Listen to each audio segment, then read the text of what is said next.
Hello guys, welcome to Cartooning with Paul. Today I'm going to show you how to draw Harry Potter. So come on, let's get started.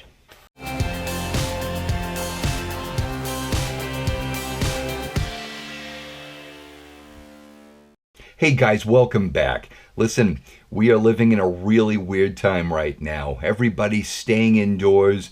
Businesses are closed, school is out, everybody's trying to hunker down, stay indoors, and stopping the spread of this horrible virus going on right now. So what a great time to reconnect with your families. It's a great time to lose yourself in a book or lose hours of your day diving into your sketchbooks. It's the perfect time to do that kind of stuff. But before we dive into today's drawing, I want to tell you it's been inspired by a good friend of mine who started his own channel. Roland Hosch, who is a teacher in Southern California, has decided to read Harry Potter and the Chamber of Secrets. Each video is a chapter, and let me tell you, he has got a very entertaining read that throws a lot of life into that novel. So guys, when we're done with this video, why don't you go check out his videos, because I'll tell you, you won't regret it. It's magic. All right, so without further ado, let's dive into drawing Harry Potter. All right, so we're going to cartoon Harry, and being that there really isn't a standard to this character, we're going to create our own version. All right, and what I thought is we would exaggerate proportion to give him a really stylized expression here. So let's see. If I were to start this character out, I'm just basically drawing that standard circle, and I kind of skipped ahead a little bit because I've done this a few times. You're going to turn that circle into an egg shape. And then because Harry, when he's younger, he has very full cheeks, so I gave him those cheeks already. Now what I would do is give him an eye line right over here like so. And let's give him some big wide eyes. And then what I'm going to do is I'm going to change the expression, and I'm going to bring those eyelids down. But let's give him a little bit of a starting point here. And from halfway down from that eye line to the chin, I'm going to put in a line for his nose. Now the actor who plays Harry Potter, Daniel Radcliffe, has a pretty straight nose. So I'm going to draw in that nose nice and straight down like that. And now let's give him a bit of a serious expression. I'm going to bring those eyes in like he's really concentrating on what he's about to do. And you're going to see why he's concentrating like this. We are going to give him a pose with that wand. So if we bring the eyes in like this, now I've already planned this sketch out a little bit, so I know where he's going to be looking. So we're going to very lightly draw in some circles, and then I'm just going to darken in the lines on the insides of his eye. Now let's throw in some hair. Now Harry is a little disheveled, and he has a great big head of hair when he's younger in these books. Whenever I cartoon Harry, I actually prefer the Chamber of Secrets model. So I'm going to give him the Chamber of Secrets hair.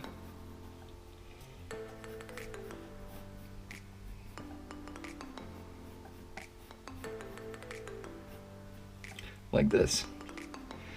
I'm going to separate it a little bit, because what is a Harry Potter sketch without throwing in the scar? So we get a lightning bolt scar, just like that.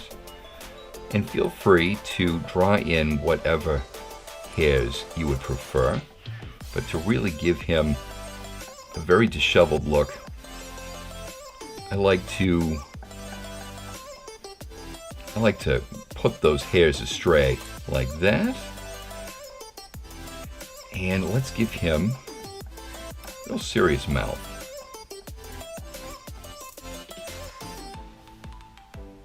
Okay, now his trademark glasses. So, because those glasses are very round, they have to be rather large on his face. I'm going to draw one in like that. And one in like this.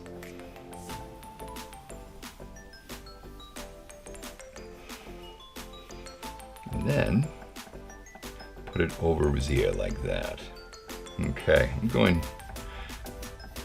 kind of making him look a little older here, so I'm going to try to, yeah, that youths him up a little bit.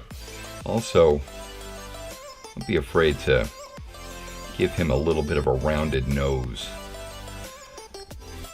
Because when kids are younger, their noses are rounder. All right, I'm kind of happy with this sketch so far, so let's give him a body. So now with this drawing, we're going to force scale and perspective. What we're going to do is we're going to give him a really outstretched hand with his wand in defense. So this hand, because it's going to be drawn forward, it's going to be larger than his other hand, which is going to be back for counterbalance. So what we're going to do is we're going to, first, remember it's a cartoon, so we're going to push a lot of the anatomical sizing here. So we're going to draw his neck in like this. And now for his body, I'm going to give him a pose where one shoulder's up higher than the other. And we're going to give him a smaller body. Okay.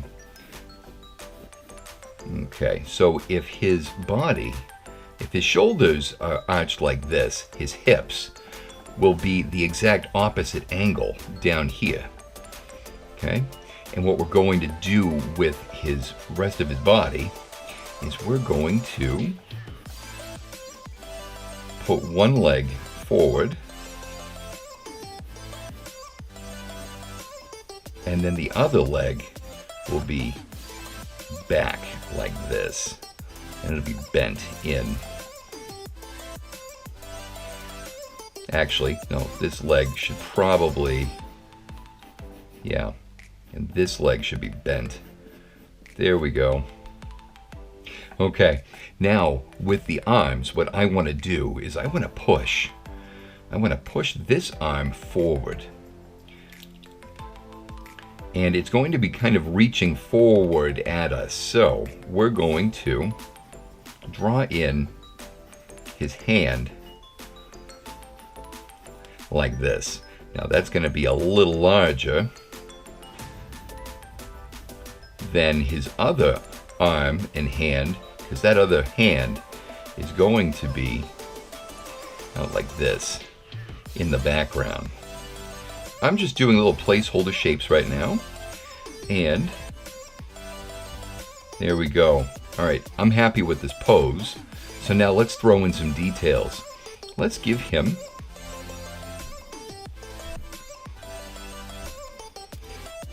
his clothing here. He is in his prep school uniform, so we're going to give him a shirt collar like that. If you guys are having trouble with that, sometimes it's fun to just draw an X and throw in a collar. And then we're going to give him his necktie. Now I'm not going to draw much further than that because he's also wearing his sweater underneath the cloak. So we'll give him a collar to that sweater like that. And from here, I'm just going to block in an idea of his sweater, like so. I'm going to now give him a sleeve like this. And I'm going to show you how to break down a hand right here.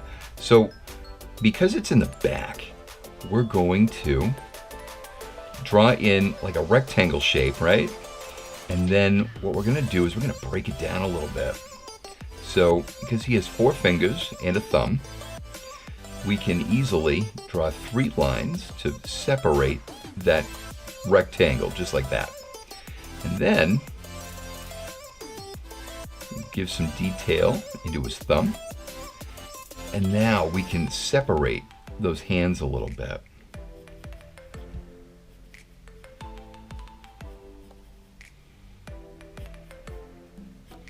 Just like that. Now that is going to be stretched backward for counterbalance, right? And let's see, let's fix this pose here. Okay.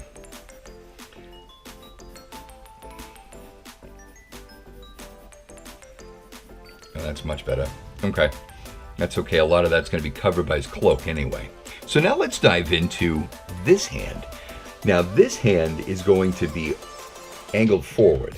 It's going to be holding up that wand in defense mode. So we're going to break this down as easily as I can show it to you right now. Okay. So we've got this hand. I just threw in this shape here, just like this. So what we have to remember is that for each area of the finger, we kind of want to break it down into shapes just to make it a little easier on it. So what we're going to do is we're going to draw a shape like that, and a shape like that. Okay, so that'll give us some room for him holding that wand.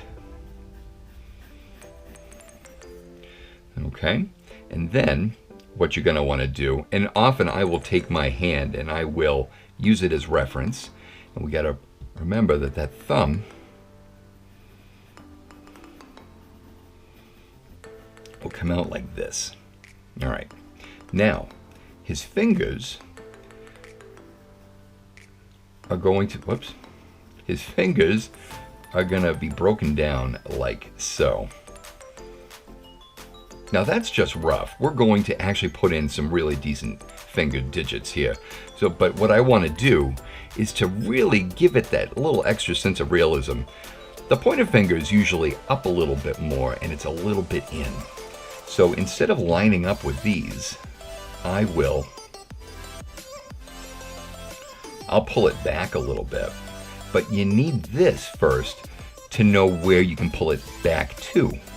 Right? If that makes any sense. Okay. So we've got one finger like this, and don't worry about making mistakes. That's why you have erasers, right? All right. And then what I'll do is I will push the knuckles of the other fingers, and I will throw in those digits like so. Now this pinky finger is always much smaller, so don't be afraid to pull that back too. All right, so I'm kind of happy with this pose. So let's give him the shirt sleeve first, and then I will draw in the big wide cloak sleeves. But we want to give it a little bit of motion, so I'm going to curve it. And that'll give a little bit of movement in the drawing to show you that he just lunged his hand forward with that wand. Don't be afraid to force a little bit of a bevel here. And then you're able to put in some creases here where his elbow will be. And then pull that shoulder up. Okay. Now with that, I'm going to draw right over his clothes. And I'm going to draw in the shape of that cloak.